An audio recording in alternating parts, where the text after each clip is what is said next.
I accidentally connected to my wife's car Bluetooth and overheard her talking to my best friend. Once he signs the house over for the tax benefits, we'll have everything we need to start our new life without that pathetic fool, she said. They laughed. I stayed quiet and kept playing the role of the perfect husband for the next 97 days. This morning, I woke up to 42 missed calls. I've been reading stories like this on here for years. Never thought I'd be writing my own. Funny how life turns. It was a regular Tuesday, nothing unusual. April 16th.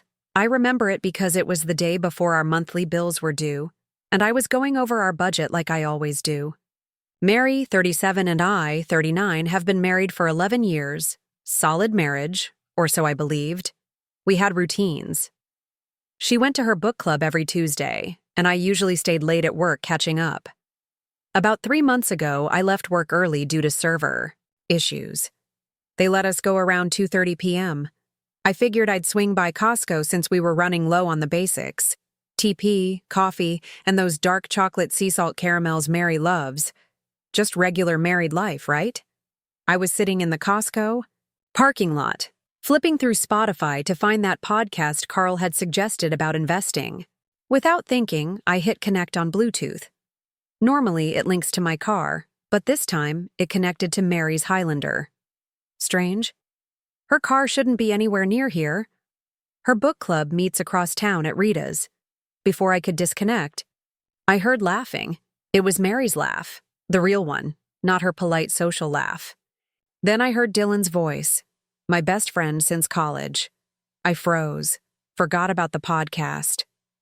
My finger hovered over the disconnect button. Their voices were loud and clear. Mary must have left her phone connected while sitting inside the car. "He seriously has no idea," she said, a little buzzed from wine. "Brian thinks I'm at book club right now." Dylan laughed. "And he thinks I'm at that finance conference in Cleveland. He's always been so trusting. Remember when we almost got caught at your sister's wedding?" I sat there, frozen, like moving would somehow alert them. My stomach dropped. "That was too close," Mary said. "But it won't matter soon. Once he signs the house over, we'll have everything we need to start fresh, without that clueless idiot." They laughed again. At me. "What's our timeline?" Dylan asked. "How long do we need to keep this up?" 3 months max, she answered. "My financial advisor said the capital gains exemption works best if we wait until after filing taxes.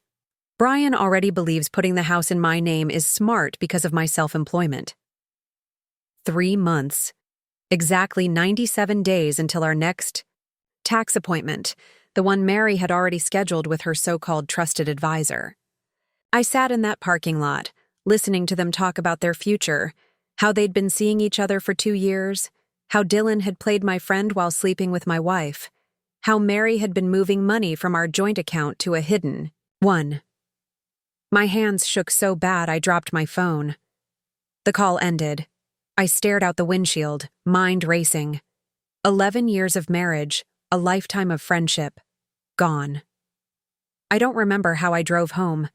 I know I sat in the driveway for nearly an hour, flipping through old photos, barbecues, fishing trips, Dylan's birthday toast about friendship. The anger came in waves, first hot, then cold. I wanted to destroy everything, confront her, call everyone. But then I remembered. They called me pathetic. They laughed about fooling me. They wanted everything. The house, my pride, maybe even my retirement. That's when I decided they wouldn't win. I went inside, pretended everything. Was fine, unpacked the Costco stuff I never actually bought, and opened my laptop. I made a list. Don't confront them yet.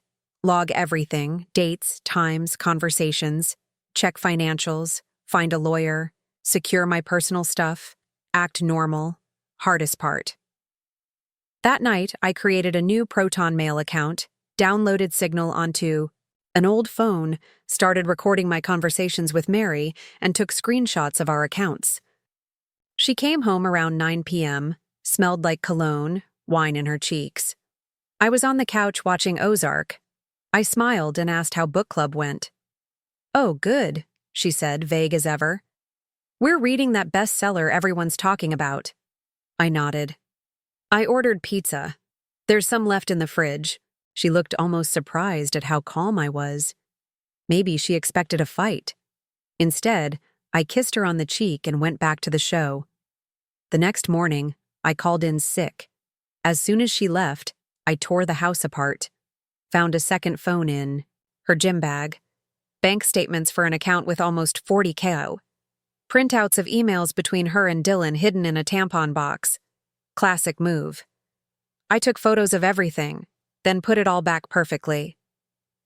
That afternoon, I met with Arlene, a divorce attorney I found through Reddit. She laid it all out. Gather evidence, be patient, don't tip your hand. Once they know you know, they'll rush the plan, she said. Stay 10 steps ahead. Those 97 days were torture. Every morning I woke up next to the woman planning to ruin me. Every weekend, Dylan texted about hanging out. Sometimes I joined him. We drank beers, played video games. I watched him smile at texts from Mary while she sat just a few feet away. I became the ideal husband, fixed things around the house, bought flowers, even suggested we update our wills, which gave me access to more financial info. I even brought up the house transfer myself, saying I'd read about the tax perks. "That's a great idea," Mary said, trying not to seem too thrilled. My advisor said the same. Meanwhile, I was building my exit plan with Arlene. Quietly moved funds into a new account. Collected screenshots of texts, photos, receipts, emails. Found their secret Google Photos album. Downloaded their full chat history using an old iPad linked to Mary's iCloud. Recorded calls. Had Carl at work help recover deleted files from our PC. Hardest part? Acting normal around everyone. When my brother Andrew asked if something was wrong, I wanted to spill everything. Instead, I blamed work stress. Time crawled. Some nights I lay awake, wondering if I should just blow it all up. But then I'd remember the way they laughed at me. That kept me going. Day 75. Mary reminded me about the upcoming tax meeting. Day 89. Dylan invited me to his cabin for a guys' weekend, the one right after the tax meeting. Day 93. Arlene and I finalized the plan. Day 96. Dinner with Mary's sister, Rita. Mary barely looked up from her phone, probably texting Dylan.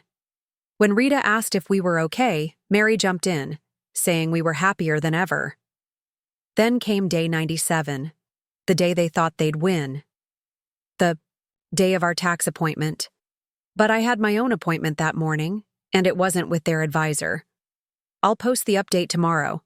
My phone hasn't stopped blowing up since this morning. 42 missed calls. Stay strong, brothers. Update coming soon. The last few months were their own version of hell, and everyone keeps asking how I managed to stay calm. So here's everything that happened between discovering their betrayal and carrying out my plan. The morning after I overheard Mary and Dylan, I woke up feeling like I'd been hit by a truck. For about half a minute, I thought maybe it had just been a nightmare. Then Mary rolled over, kissed me on the cheek, and asked if I could pick up her dry cleaning after work. The same dry cleaning that probably included outfits she wore on dates with my best friend. I smiled and said sure, then walked into the bathroom and threw up. That became routine, looking normal on the outside while falling apart inside. I downloaded a mood tracking app someone on Reddit suggested for anxiety, and started logging everything. The first 2 weeks were mostly anger and FML entries. By day 7, I kicked off Operation Don't Be a Pathetic Fool, a name inspired by their lovely nickname for me. First, I gathered intel. I made a hidden Google Drive folder with an evidence system that would make a conspiracy theorist proud. Timestamps, locations, false alibis. I tracked Mary's claimed whereabouts versus her real location through our family plan. She had turned off Instagram location, but forgot I could still see her GPS through our T-Mobile account. Huge mistake. By day 12, I'd met Arlene, a lawyer, for the second time. She gave me 3 options ranging from total destruction to a clean break. I chose option 4, calculated justice. We started laying out a plan to protect my assets while collecting evidence. Turns out Mary's secret bank account wasn't as hidden as she thought. She'd been siphoning money for over a year, $200 here, $300 there, adding up to nearly $40,000. That explained our tight budget. On day 15, Dylan texted asking if I wanted to catch the game at his place. I wanted to smash my phone, but instead replied, "Sure, sounds great," with a beer emoji. I went, sat on the same couch where I'd seen him and Mary cuddling in Google Photos, and listened as he talked about some girl he was casually seeing. A fake girlfriend, clearly just a distraction. I nodded and asked questions while he lied to my face. When he went to the bathroom, I planted a small voice recorder under his coffee table. Not my proudest moment, but desperate times. By day 23, I started baiting Mary by leaving my phone in obvious places while acting distracted. Sure enough, she snooped twice. Joke's on her, I created a decoy. My real conversations with Arlene were on a separate phone hidden in my gym bag. She found exactly what I wanted her to: web searches about tax benefits, transferring property, and capital gains exemptions. She thought she was outsmarting me. Day 30 hit me hard. I sat in my car at the Target parking lot over lunch, staring into space, almost ready to quit. I texted Andrew, asking to grab a beer. I didn't say much, just that Mary and I were having problems. He didn't push, just listened. And that night saved me more than he knew. By day 42, Mary suggested we have Dylan over for dinner. I countered with inviting Madison too, Mary's friend, who I suspected knew everything. Mary hesitated but had to agree when I said I already asked Madison and she was free. That dinner was a masterclass in tension. Dylan kept following Mary into the kitchen. Madison kept shooting me guilty looks. I kept the wine flowing and my face neutral. 3 bottles later, when Mary and Dylan stepped outside for a smoke break, neither of them smokes. Madison leaned in and asked if I was really okay with everything. I acted clueless. She looked confused, then realized she'd slipped up and spilled her wine trying to backtrack. That confirmed it. She knew. I walked her to her Uber and casually asked how long she'd known Mary and Dylan were so close. Her expression said everything. By day 50, I created a fake email trail about a possible bonus and left it open on our shared iPad. Within hours, Mary started asking about work and whether anything exciting was happening. I said there might be a bonus and she suggested we renovate the bathroom, the one she was clearly planning to enjoy with Dylan. I smiled and said that sounded great. Day 63, Mary left her Apple Watch in the bathroom. A text popped up from Dylan. "Miss you already. 34 more days." They were literally counting down. I took a photo and added it to the folder. Then I made her favorite breakfast, blueberry smiley face pancakes, while she texted him back. That night, I pretended to have a nightmare and sat up gasping. Mary asked what was wrong, and I said I dreamed she was leaving me. She held me and promised she'd never do that. I let her say all the right things while I stared at the ceiling, counting the days. By day 71, I ran into Rita, Mary's sister, at the store. She was cold, barely made eye contact. Clearly, Mary had been painting me as the villain to her family, setting the stage for her exit. Rita said something like, "Mary deserves to be happy." I just nodded and asked about her kids. Kill them with kindness, right? Day 75. Carl from work invited me to happy hour. I nearly declined, but figured I should keep up appearances. After a few drinks, I told him vaguely I was dealing with some personal stuff. Turned out Carl had a weekend side hustle in data recovery. When I mentioned needing to recover some deleted files, he offered to help, no questions asked. Total MVP. By day 82, the stress caught up to me. Chest pains, shortness of breath. Dr. Google said panic attacks. I downloaded a meditation app, but instead of relaxing, I used the sessions to brainstorm revenge, while the calming voice said to let go. The irony. Day 85, Mary brought home updated life insurance forms. She'd already removed me as her beneficiary and listed Rita instead. I acted normal and accidentally spilled coffee on the form. We'd need new ones. By day 88, I found their Amazon wish list titled New Place, full of furniture and appliances for their future life together. Some were items I'd picked for our home, ones Mary had rejected. Apparently, my taste was acceptable in her next life.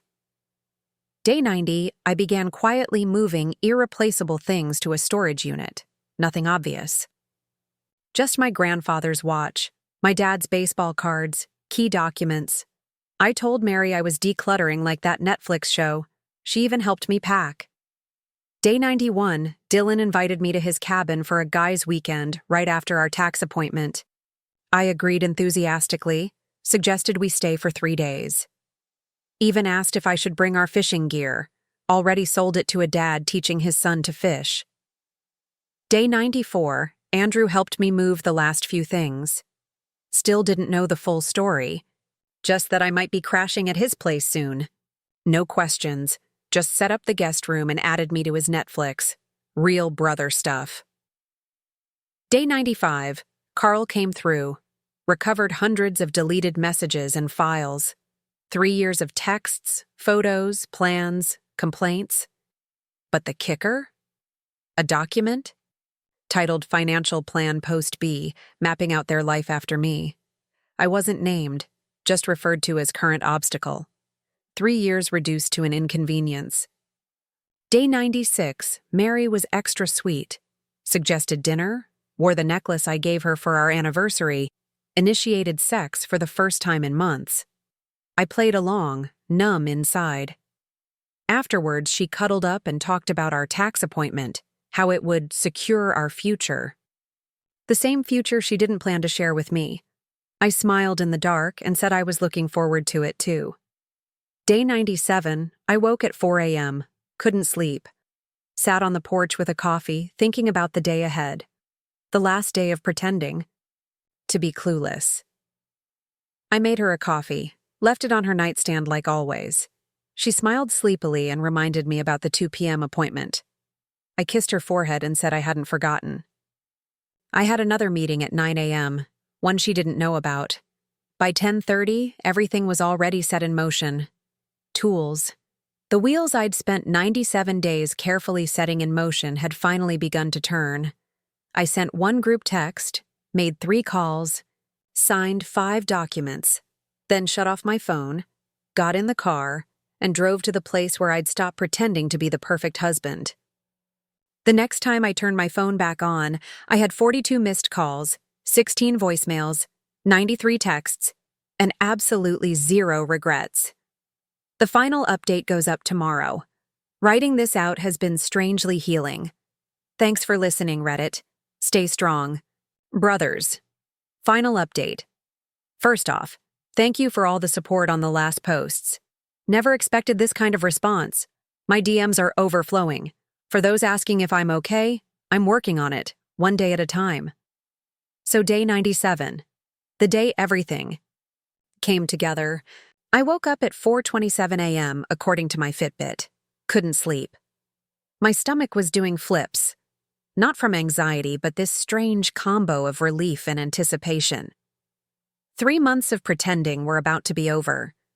Mary was still asleep, curled, up on her side like nothing was wrong, like she hadn't spent years lying to my face. I got up, quietly made coffee, and sat on the back deck, just watching the world wake up. Mrs. Henderson walking her noisy Pomeranian, the FedEx guy dropping something off at the Miller's. Normal life carrying on, while mine was about to blow up, on purpose. At 7:30, Mary's alarm went off. She walked into the kitchen half awake, kissed my cheek, and reminded me about our important tax appointment at 2 p.m. I smiled and asked if she wanted breakfast. She looked surprised but said yes. I made her favorite, avocado toast with that everything bagel seasoning she loves. While I cooked, I casually said I might be a few minutes late to our appointment due to a quick meeting. Her face changed. For a split second, a flash of panic, then she recovered, asked if we should reschedule. I told her I'd meet her at the office instead of driving together. She looked relieved. Their plan was still on. She left at 9:15 for her morning appointments. I watched her drive off, probably texting Dylan to say everything was still going as planned. The moment her car turned the corner, I got to work. First stop, the bank. Not the one we usually used, this was across town. I'd set up a new account there 3 weeks earlier. I deposited the cashier's check I got from selling my old Mustang, the same car Mary always hated, but Dylan admired. The teller smiled as she processed it, having no idea she was helping execute a 3-month revenge plan. Next, my lawyer Arlene's office. Everything was ready. 6 documents needed my signature. 3 months of planning reduced to a pile of legal forms. I signed every one. With each page, I felt a weight lift. Arlene handed me a flash drive with all the evidence, texts, bank records, photos, recordings. All triple backed up, copies on my email, cloud, and a spare drive. Arlene asked if I was sure. This was the point of no return. I just nodded. I'd never been more certain. By 11:30, I arrived at Andrew's place. My brother had cleared out his spare room just like he promised. I dropped off my last bag, plugged in my laptop, and opened a file labeled Day 97. My checklist stared back. 8 steps to take my life back. Step 1, send the email. I wrote it weeks ago, revised it with Arlene 4 times. It went to 14 people, both our parents, close friends, Mary's sister Rita. Not angry, not dramatic, just facts. I explained I was ending the marriage due to Mary's long-term affair with Dylan. I included just enough proof to make it undeniable but not explicit. I asked for privacy, then hit send. Step 2, social media. I changed my Facebook status to single, no explanation. Unfriended both Mary and Dylan. Updated my contact info everywhere. Clean break. Step 3, the group text. I sent it to our friend circle, people who'd been to our house, our Super Bowl parties. They deserved the truth straight from me before rumors started. Short and simple. Marriage over. Found out Mary and Dylan have been together for years. Please respect my privacy. This isn't your fault. I still value our friendship. Responses came fast. Shock, confusion, support, questions. I muted my phone and moved to step 4. Step 4. Call Mary's parents. This was the hardest. I really liked them. They always treated me like family. The call was short and painful. Her dad went silent. Her mom cried. I apologized for the delivery, thanked them for welcoming me in. They didn't deserve a text or email. Step 5, transfer the money. I sent exactly half of our joint savings to Mary's personal account, not a cent more or less. In the description, I wrote, "Your share, goodbye," then moved my half to my private secure account. Step 6, text to Mary. I timed it for 1:45 p.m., 15 minutes before the fake tax appointment. I'd written and rewritten this message a dozen times. It read, I know about you and Dylan. Have known for 97 days. Don't go to the tax office. There's no appointment. The papers you'll be served are divorce papers, not house transfer forms. Everything's already filed. Your stuff's at the house. I won't be. Goodbye, Mary. Step 7, text to Dylan. Much shorter. Hope she was worth it. Check your email, everyone knows. Step 8, turn off my phone. And I did. For 6 amazing hours, I didn't exist. Andrew and I ordered pizza, played Call of Duty, and didn't mention Mary, Dylan, or anything related. Just two brothers. Like we were back in high school.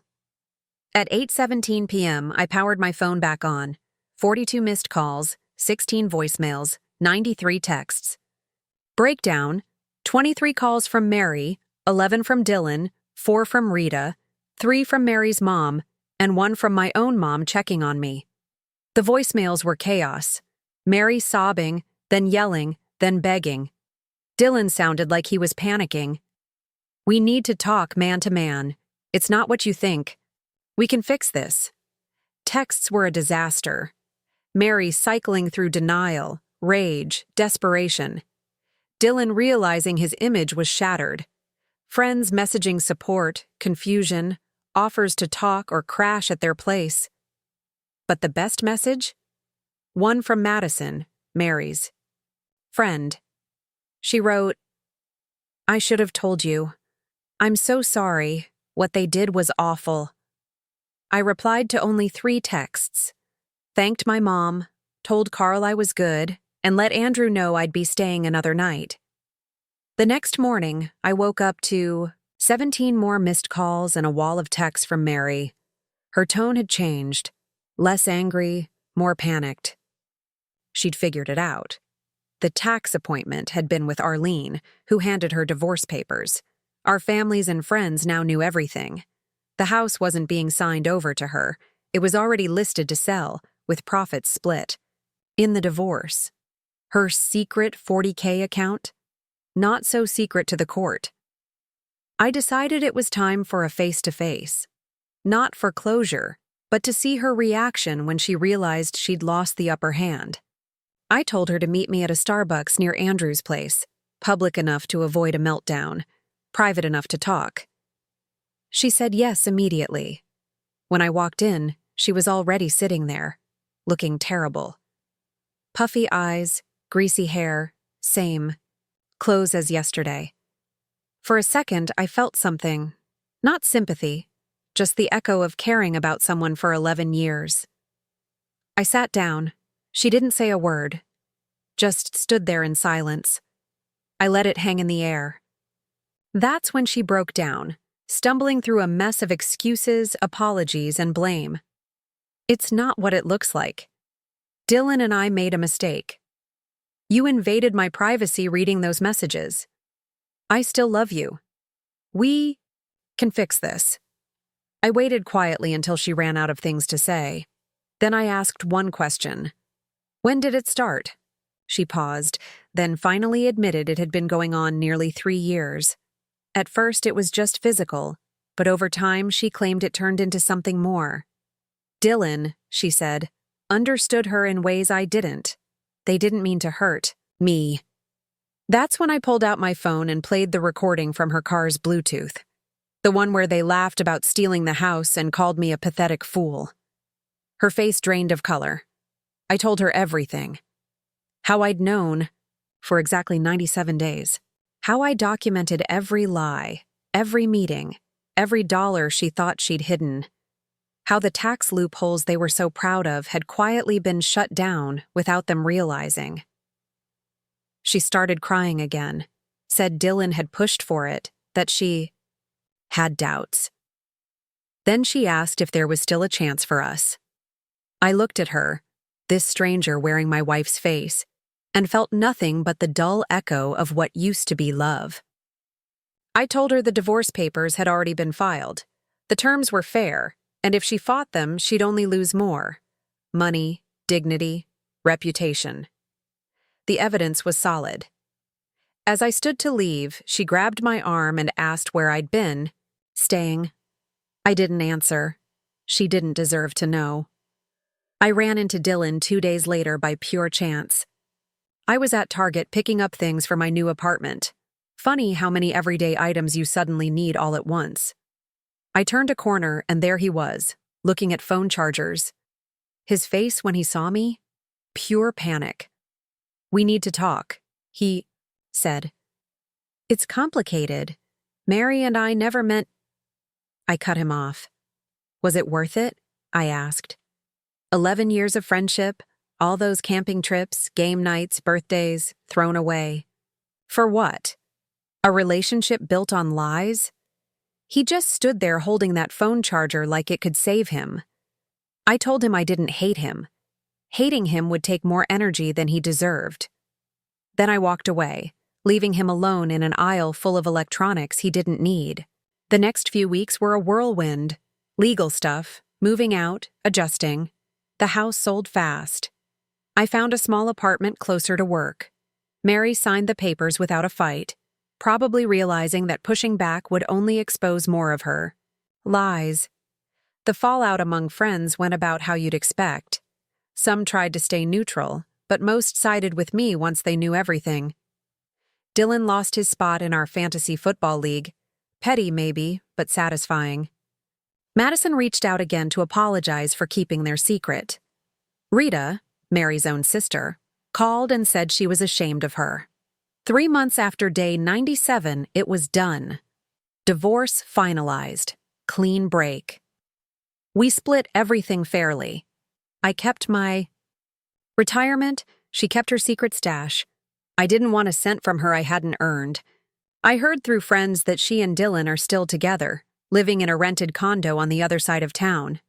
The dream home they were planning to buy with my money? Still just a dream. Their Amazon wish list? Still collecting dust. As for me, I'm doing okay. Some days are better than others. I still wake up reaching for someone who's no longer there. I've been on 2 dates so far, both painfully awkward. I'm not ready. And that's all right. Just last week, I found Mary's old coffee mug in a box I hadn't unpacked, the one with the chipped handle she refused to throw away. I stood there holding it, remembering the mornings we shared, coffee, pancakes, laughter, and the life I thought we had. Then I wrapped it in newspaper, packed it with a few of her forgotten things, and mailed it to her. No note, no message. Just returning what no longer belonged to me. That's the story. How I spent 97 days pretending to be the perfect husband while slowly tearing down a betrayal 3 years in the making. Not for revenge, though, yeah, that was part of it, but mostly for my own self-respect. To prove I wasn't the fool they thought I was. If you're reading this and going through something similar, hang in there. It doesn't get better, right? Away. Not completely, but eventually, it gets better. Stay strong, brothers.